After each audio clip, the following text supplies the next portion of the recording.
How are you guys doing? Are you guys having a good time? Are you guys excited for season 5? We're calling it off, don't we? Good, it's going to be amazing. It's going to be amazing, it really is. We have mics set up on both sides of the room, so people will come up and ask questions. Fantastic, fire away. Hi. Hi. I'd like to know, when you went to the writer's room a few weeks ago, did you talk about your character or about the story? I'm quite curious. I know you can tell us too much, but... We talked about the stock market. Yes, yeah. We talked about, I'll just say this, I've said this a few times already. Everyone is really excited for this 5th and final season. But what I think it's going to be is basically a love letter to all of you. So all the things that you guys have loved over the years, you're going to get that in tenfold. You know, there's not going to be unnecessary stuff. You know, so you're going to see the characters that you love, what you love about them, and we're just going to hopefully overwhelm you guys with all of that. Thank you. Hi there. Hi. How are you doing? I'm doing pretty good. How are you? Good, thank you. So my question is about Superbad Girlfriend. The episode where you mentored the young boy. Did the writers come to you and talk to you about that episode before you did it? Yes, they did. It was something I think that I can be a bit serious. And so it was something, I tend to like kind of hard-hitting, kind of more of the intense stuff. And this was something that we had talked about on and off through the seasons. And I think it was something that made, and I understand why, but made Joe and Ildy nervous, especially Joe. And I think they were afraid that if they were to tackle kind of things that are happening in our country, that it might turn people off. And I was trying to kind of convince them that I think it would be something, because of how talented everybody in this cast is and how talented that these writers are, that we could tell it in a way that wouldn't turn people off, that would actually stay in line to what Lucifer is, and have something to say. And you know, I'm old school, so I kind of think if you're lucky enough to get on television and you're lucky enough to have a show that really reaches people, you also have a responsibility, a social responsibility, to every once in a while tap into something that's going on. I don't think it can always be fun and light and anything on television that's successful. I think television is a very important and powerful medium. And I think from time to time, I think we have to lean into those social issues so that maybe people who are living in different parts of the world or different parts of the country, if they don't understand like what's going on, I think it's an awesome responsibility for us to be able to share that with them, and they can make up their own mind. It was a great episode, and it really made sense with the character and you having the character having a baby. So, thank you. Thank you. Hi. Hi. So with Amenadiel's character arc, every season it seems like he's going through something different. What was your favorite season or kind of arc to portray? That's hard because I don't want to offend anybody. Okay, I'll say this. For Amenadiel, the character of Amenadiel, I thought his best seasons were season 2 and season 4. I think those were really great seasons. I think season 1, he was just kind of an asshole. You know, I mean, his heart was in the right place. His execution just sucked, you know? I see, and that's all I'll say. Thank you. Thank you. Hi. Hi. My question for you is, how did you feel about Amenadiel losing and then gaining his wings back and having to portray those emotions on screen? Absolutely loved it. Loved it. I tend to be one of those actors that I'm drawn to the weakness of a character. I think it's just me, but I think it's boring to see a character always be successful and conquer, everything that gets thrown their way. It's not real life. I mean, we all have good days and we have bad days, and just for me personally, I think I learned nothing from success, right? Success feels good. We all love to be successful. It's a great ego boost, and I'm not saying that it's not important, but it's, I don't think it's as important as when you're down, when you're having a dark day, or you're going through a dark time. I think that builds character. And it humbles you, and I personally think all of us, need to be humbled from time to time and appreciate just life, the simple things in life. I think sometimes when things keep coming your way, it's just, I don't think it's character building, so that kind of stuff. Anytime you want to, break Amenadiel down, make fun of him, give him something challenging to work through. I like to believe that it's character building for that arrogant angel. So I think it's great. I love it. Thank you so much. Thank you. Hi. Hi. I think I tweeted this to you a couple times, so I just want to thank you for being a good role model for me as a trans black man. So. Oh my God, it's you! Oh, I gotta come give you a hug.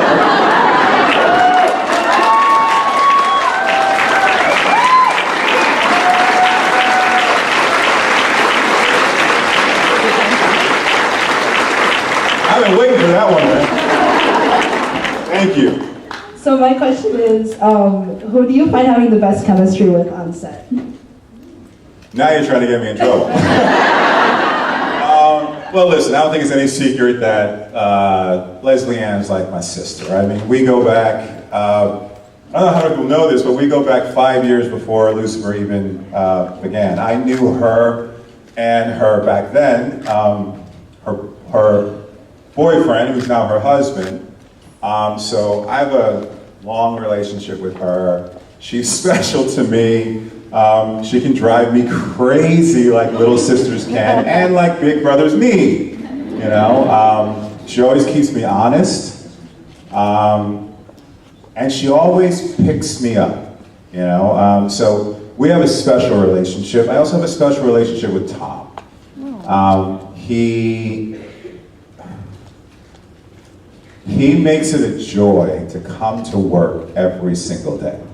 So no matter, and I think I feel pretty confident to say this, that maybe we all feel this way about him. He works so hard. He works so hard. His hours are so long. And he just never, ever gets pissy or angry. And it's just beautiful to watch. So whatever you're going through in your personal life, you can show up on set, and Tom takes the time to get to know you. Apart from all the bullshit of work and, what we do, and he makes it a point to get to know you and who you are. And I've been around now for quite some time, and I can say that unfortunately, most people don't do that. So that's what he's very special to me. I mean, everybody else we just have, listen, I love this entire cast, so it's kind of hard just to talk about Leslie Ann and Tom. Rachel, it's almost impossible for me to do scenes with Rachel, because Rachel is one of the funniest human beings on the planet. And so if you know anything about me, all you gotta do is go like that, and I'm gonna laugh during a take, so you can imagine the kind of torture Rachel inflicts on me just to get me to lose it, which I think she enjoys. Amy is a ball of light. She's just incredible, and is always uplifting, always positive. Lauren is the funniest fucking human being on the planet. I'm telling you, Lauren is the funniest human being on the planet. She is hilarious. Hilarious. In bar is fantastic, beautiful, gorgeous, spiritual. Chemistry-wise, I'd probably have to say, sometimes when you're acting and it's that kind of unexplainable thing where you cannot know someone and you just walk on screen with them and there's a spark and you don't understand why, but it just works. That's what I have with Trisha. It's strange. As much as I love acting with everyone, I've always felt that the best scenes, for some reason, are between Trisha and I, at least with those two characters. There's a chemistry in a way that I think we both have a lot in common with the way that we work. And Kevin's just a dick.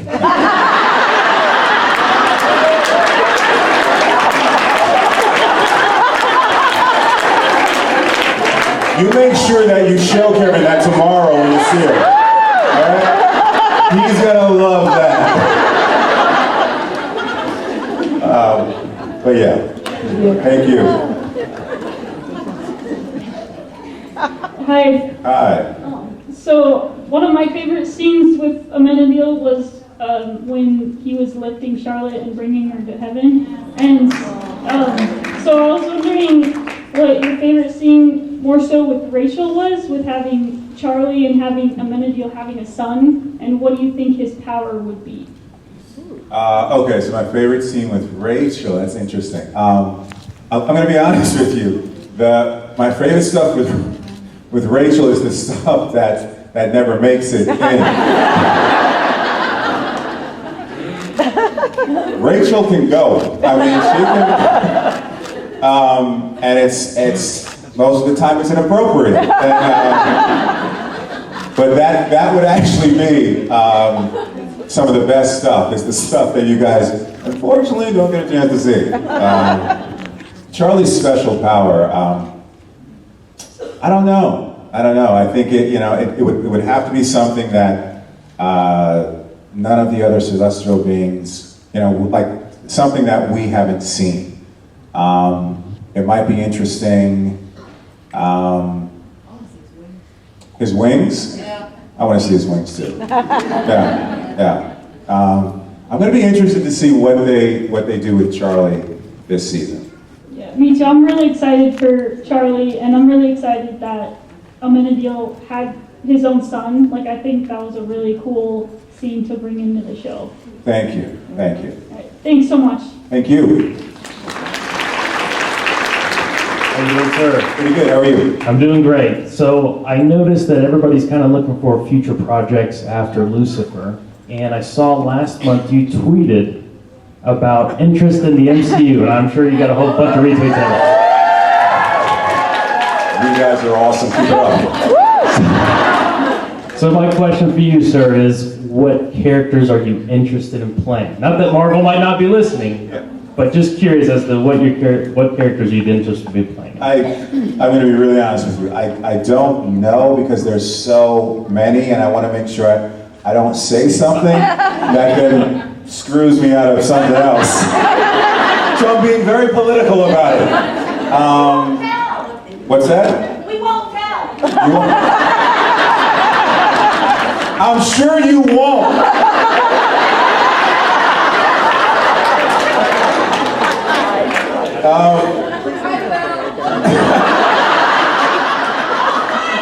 Honesty. I appreciate that. I think it would be cool. They're revamping the entire X-Men franchise, right? Out of all those characters, there's got to be something in there, How about I rephrase the question? When you were a kid, what was your favorite character? You're very smart. Very smart. When I was a kid, thank you for that. I loved Luke Cage. I thought Mike did a great job with that. I loved Green Lantern. I mean, John Stewart. They still haven't done that yet. It's from DC. I loved Magneto. I loved Jesus. Jesus. My mom's gonna be very happy I said that. No, seriously, she will. Yeah, but just so many, really, so many. Thank you. Hello. Hi. I love how many amazing changes Amenadiel goes through. It feels like he's doing drastic development and character building every single season. How do you think it would have changed his character if he had actually taken Charlie up to heaven? Well, that would have been the end of his story arc. So I'm glad he didn't.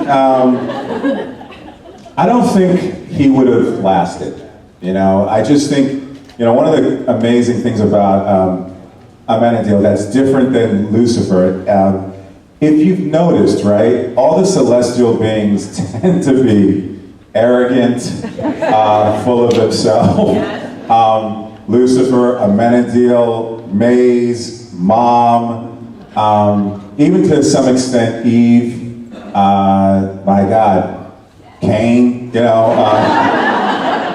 So what I love about him though is of all the characters, he learns the fastest. Like there's something that's really interesting. He can do something that's really screwed up and he'll never do it again. And there's something about how he just learns and then takes what he's actually learned and changes. And I think that's actually his best quality. So I think that he was operating, we've all been there, like I think he was operating on a lot of past feelings of what the Silver City was like, and not maybe really realizing that he's been on Earth for a while now and Earth has changed him, but he was still kind of dreaming about the Silver City being there.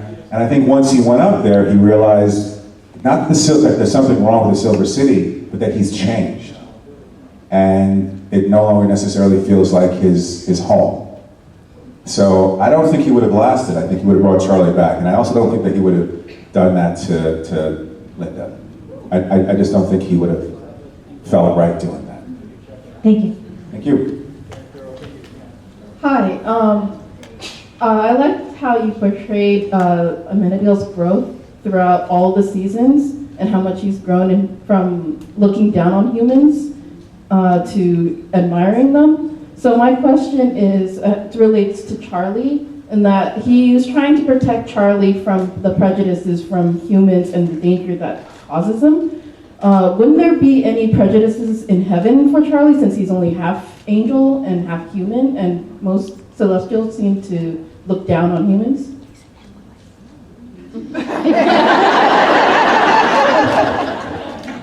We hadn't thought about that one.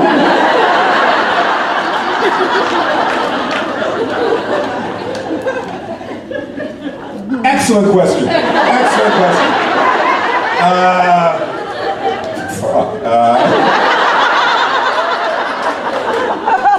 Yeah. That would have been rough for my son. You're absolutely right.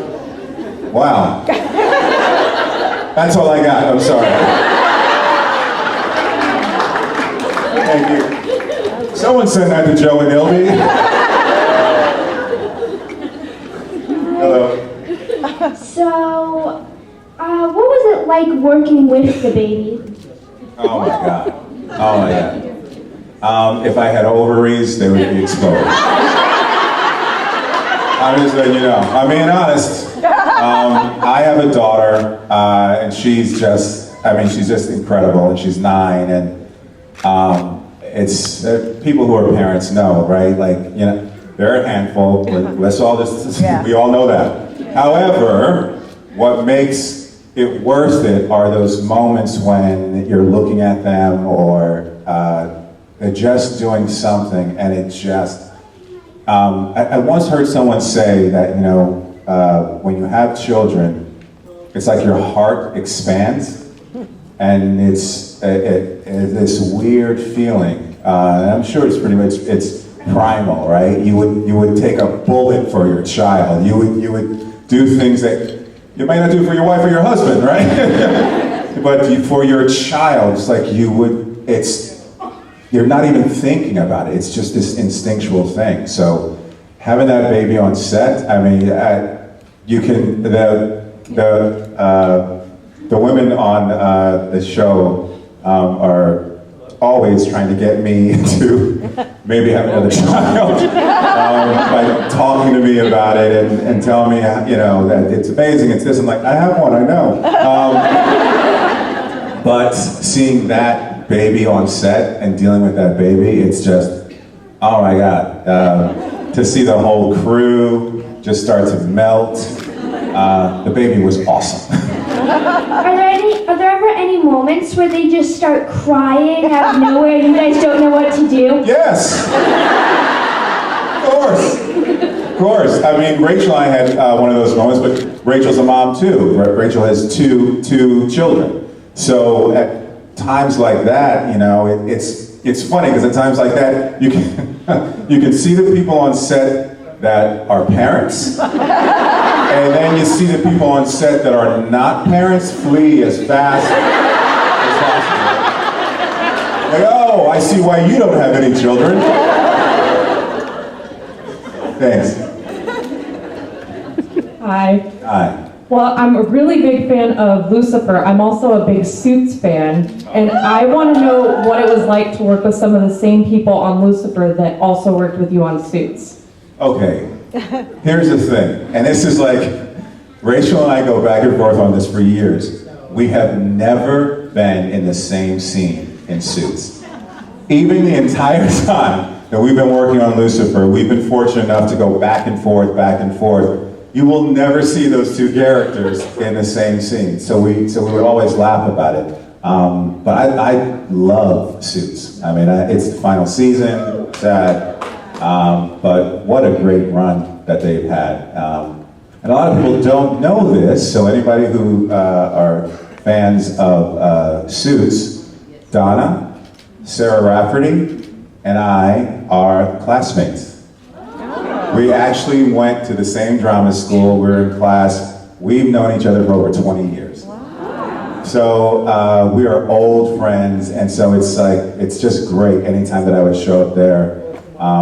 It's like no one else existed, you know, like it's like you're going back to childhood, like when you just see someone, you're both older now, you know, have families and lives, but you get brought right back to that time when you were, you know, in your early 20s. So Sarah's phenomenal. Everybody over there. And Gina, who is a dear friend of mine, this is like, I want to say, I think the fourth show where her and I have played lovers. She's fantastic, and now she has Pearson, and I'm over there doing a little bit as well. So it's just great. It's great. Those people are great. Thank you. Thank you. Hi. Hi. I have a question. What kind of ending would you like to see Amenadiel have on the very last season? It's interesting. I don't know, but I'm going to trust the writers. Actually, I'm lying. I do know.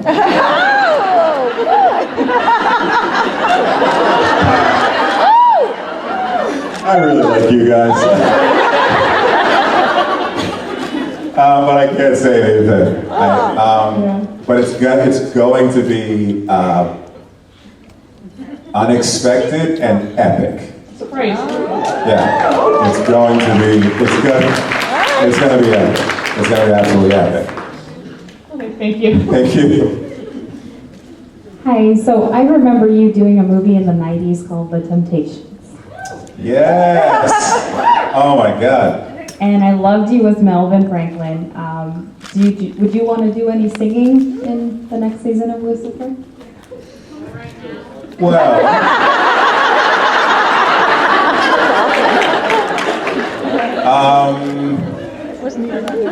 That might be happening. And that's all I'll say about it. But that could be happening. That could be happening for quite a few people. So we'll just see what happens. Check Buffy, look at that episode of Buffy. Can you do a little snippet? Nope. But thank you for asking. I meant of the Temptation. Oh my God. That's been so many years. I don't know any of the dance moves anymore or the songs, but it's, those guys are, I mean, that was amazing to shoot. I mean, that was one of the hardest things that I've ever done. And it's one of the things that I actually love the most. Simply, if for no other reason than it's one of the few things where I think you can sit down with your entire family and not have to worry about something being shown or said, or, you know, it's a good family show that you can sit down every year. My God, I think they play that thing every Christmas or something now. Thank you. Hello, DB. Hello. My king. Wow. Thank you. She took the comment right out of my mouth. I wanted to tell you how much I enjoyed you in The Temptations, but you've already commented on that. Thank you. The question that I asked earlier to Leslie was, I know that you have to adapt to your environment in Lucifer when you're around humans. So I was thinking, do you all speak a different language when you are not around humans? Like, do you have like some sort of angelic language? And I'm not talking about speaking in tongues or anything like that. I'm talking about another type of heavenly language between you and Lucifer and Mom. I would just like to say no, because you all speak our language. Since the Celestials were the first ones to speak, so that's the talk. Now I will say, Lucifer speaks every single language. So his character, I don't know, have they done that? Yeah. So he speaks every single language, every single tongue, so he understands all of it. Amenadiel, there was a small scene, I don't know if you guys remember it, but Amenadiel can read ancient languages that other angels can't. So it's another way to keep them different. But I think the only one that speaks like just every single language is Lucifer and God, basically. Okay, thank you so much. Thank you. Hi, my question is about angels self-actualizing. And so when we saw Amenadiel lose his ability to stop time, I love the justification that they brought in season 4, is that he doesn't want to be separated from humanity anymore. He wants to be closer to them. So if Amenadiel did manifest some sort of new power, what do you think that might be? There's a moment where, this is just small, right? And it was in my head as the actor, but I thought at the time it was something that was really cool that Kevin and I found. And I think the very first episode of season 4, just love how Amenadiel just like appears places and freaks everybody out. There's the very first scene between Kevin and myself, and Dan is still upset over Charlotte. And there's a moment where he gets angry, and then Amenadiel touches him. The way that I always saw that was that a new ability, something that he possesses, is to calm people down. To be able to, like, whatever extreme emotion that they're having, that he's able actually to take that and, in a sense, instill peace, just to be able to comfort people by touching them. And I thought there was something in the first season. Lucifer and Amenadiel share this same ability where they're able to bring people back from the dead, even though they're not supposed to. but they're able to bring people back from the dead. And I like the fact that in season 1 he uses it, Amenadiel uses it in a bad way when he brings back that corrupt cop, played brilliantly by Kevin Rankin. And so there's something kind of book-endish about him again touching something but having the opposite effect. I thought there was something really nice about that. Thank you. Thank you. Hi. Hi. I had a question about Bad Boyfriend as well. First of all, I wanted to read something really short. They said in Entertainment Weekly, Dan files an excessive force complaint, but Amenadiel is skeptical that'll bring about change for people who look like him and Caleb. I didn't expect Lucifer to take on this topic, but how smart to frame it through the eyes of a heavenly being interacting with the world as a black man. Well done. I couldn't have said it better myself, and when you, I'm sorry. I couldn't have said it better myself, and when you took on the role, did you realize the responsibility you had to make an impact with it? Yes. Yeah.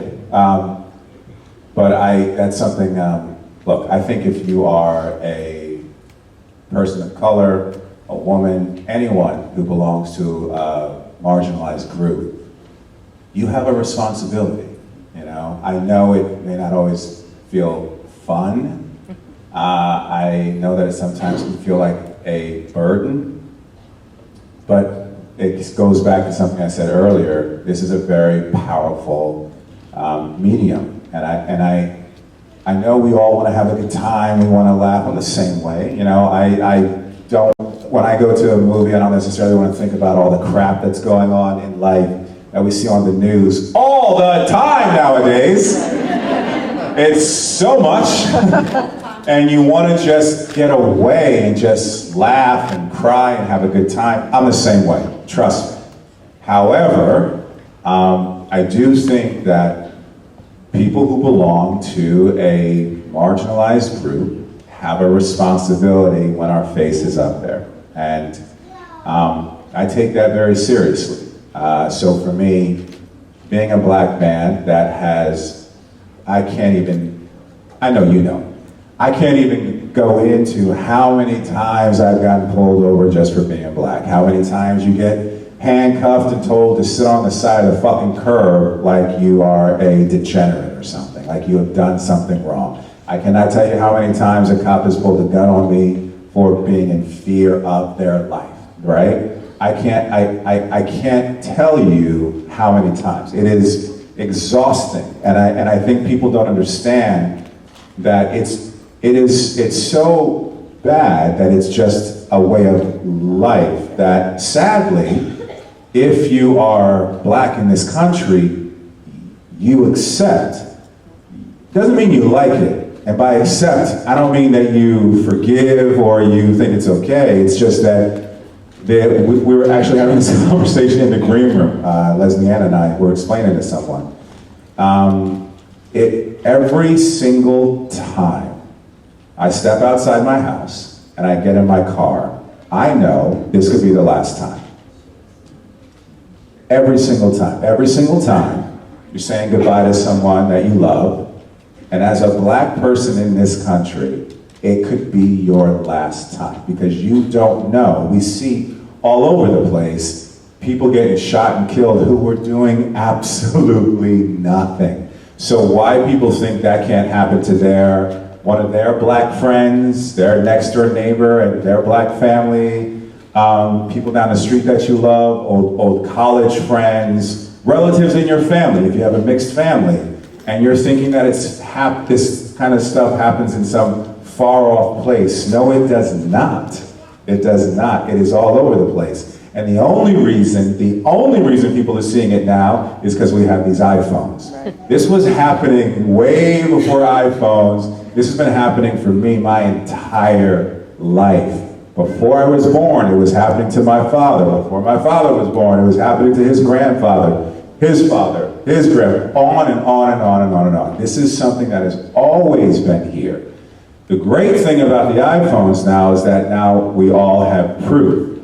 Instead, there is no proof, and you would hear someone grabbing a cop's gun or pushing a cop or all of these types of stories that would go on. In the African American community, we have several sayings that maybe some people know, maybe they don't. One of them is called driving while black.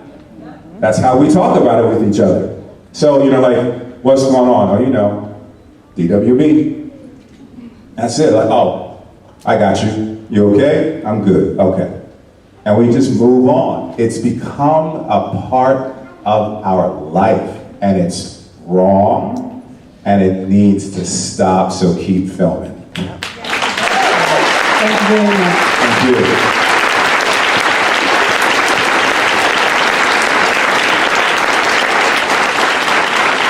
Hello.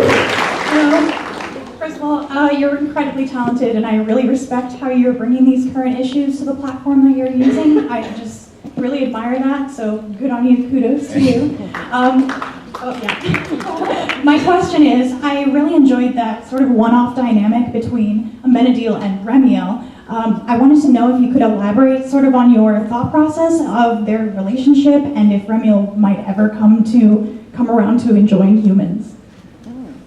Well, first of all, let me say it was a pleasure to work with her. I mean, she was fantastic, and she fit right in with the group really fast. The way that it was always explained to me, to her, to us, is that she is his little protege. She's always looked up to her big brother, always wanted to be like him, and so there's something really interesting and fascinating that when you really look at this character, you can go back and go, wow, this was the kind of asshole that Amenadiel was first season. And so you get a chance to really see his growth by where she is. And it's remarkable. I hope they bring her back, because she was fantastic. I have a feeling that this season hopefully is going to be all of those past people that you guys loved will be coming back in one way or another, right before everything explodes. There's going to be a lot of heavy stuff this season. It's going to be great. Thank you. Thank you. Hi, DB. I'm sorry. Hi. I'm sorry, I'm so nervous right now. That's all right. Breathe. Okay, so I know that on screen in the show that Lucifer and Amenadiel starting in season 1, they don't really have a good relationship. But off screen, you and Tom literally get are like brothers. When I look at you two and how you act together, it's like you two are literally like brothers. So I just want to know what kind of shenanigans you two get into, what how brothers do, Listen, I can't say it enough. I love Tom. He's just one of the kindest human beings around, and unbelievably talented. So I love working with the guy, man. I mean, he's brilliant. Our relationship is more. I might even say that off screen, our relationship is more like Tom is like my big brother and I'm the little brother. I think a lot of times he's a very wise spirit, and like I said, I can be a little bit intense, and I'm very sensitive, so things affect me deeply, and Tom is always able to kind of bring me back down to earth and let me know everything's going to be okay. So it's actually it's the opposite, in real life. As far as shenanigans, we just enjoy each other's company. And Tom loves to improv. I'm not the best at it. So sometimes some of the stuff that he says, it floors me. I mean, I'm just on the floor. So we'll laugh a lot like that, but we're pretty good. We don't, it's strange as it is, we have so much fun in this cast, but we don't actually do a lot of pranks on each other. joke a lot, and I'm sure that can annoy the writers or production directors and people who are trying to finish things on time. But I think I would say, well, would you rather have a cast that hates each other and you guys get out early, or would you rather have a cast that loves each other so much we can't stand to be away from each other, and we're going to entertain you while you're here? I mean, we're going to go late, but you'll be laughing, So that's the way I like to think about it, that we just have a really good time. Thank you so much. Thank you. Hello. Hi. So we've seen Amenadiel interact with humans, demons, and angels, and Lucifer is obviously very rooted in Abrahamic mythology. But if you had the chance, it won't happen, then one more season going, but if you had the chance, where would you like to see Amenadiel interact next? We really expanded this into some other mythologies. Who would you like to see Amenadiel rub shoulders with? Michael.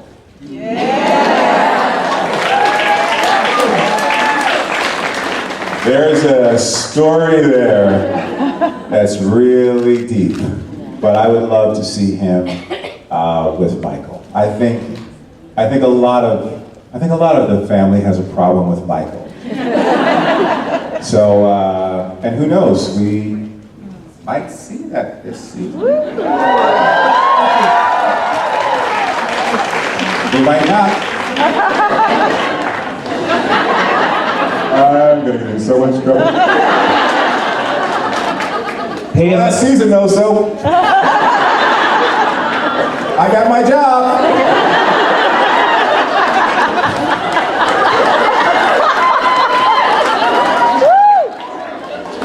Yes.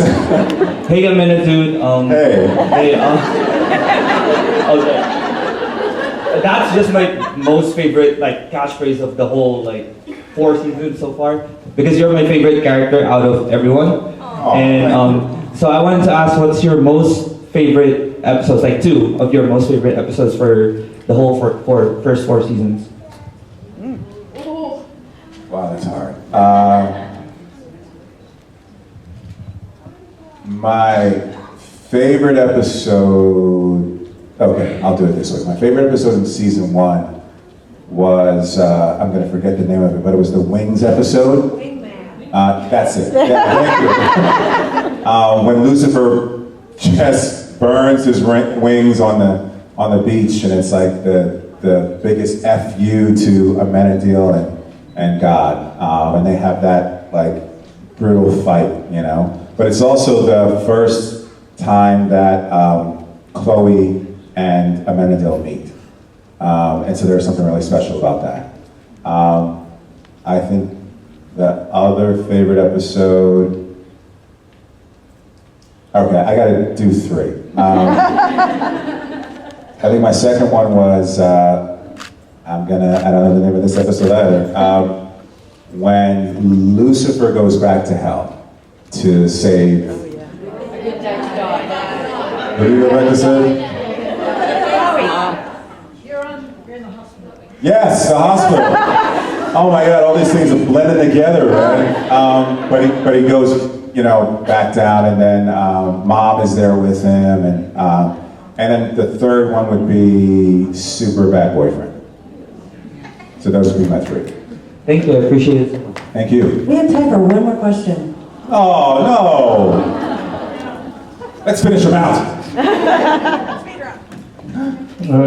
It's kind of a curiosity question. It's never explained on the show. When Amenadiel and Lucifer's wings come out, and then they go back. My wife and I have been trying to figure out, how come your shirts never rip?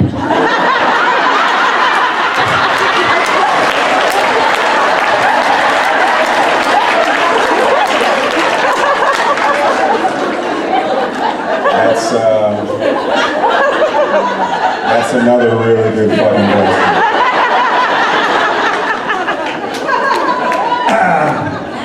It's magic. Well, yeah, I got nothing. I don't know. It's okay that he's an angel. Joe, Gildies? But this shirt's not moving. Let's give it up for TV Woodside!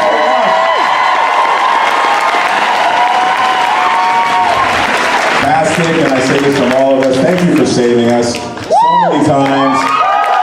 Thank you for also making a big thing about season 5. It's because of you we got those 6 more episodes.